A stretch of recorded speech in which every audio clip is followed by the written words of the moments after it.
taxmin qilib aytinglar, shu 4 ta produkt necha pulga aylanadi. Har doim mana shunaqa tonalini reklama qilayotganimda primer sursangiz bo'lmaydimi deb yozishadi. Qizlar primer har doim suraman, sizlardan ham yaxshi bilaman.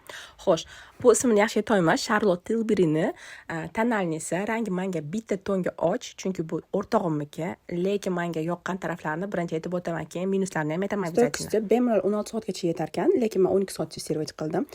Zalomlarga, ajinlarga kirib qolmadi, skatvotsiya qilib ketmadi burun atrofida, chunki meni yuzimni bilasizlar juda ham yog'li. Yaxshi blur effekt berar ekan, porlarni yaxshi yopib berar ekan. Eng asosiysi qizlar juda ham lёгкий tekstura yuziga surganlarda как водичка juda ham chiroyli turar ekan. Minus tarafi, естественно, birinchi o'rinda men uchun narxi, narxiga arziydi. Qizlar rostdan arziydi. Birinchi marta bunaqa tonalini ko'rishim.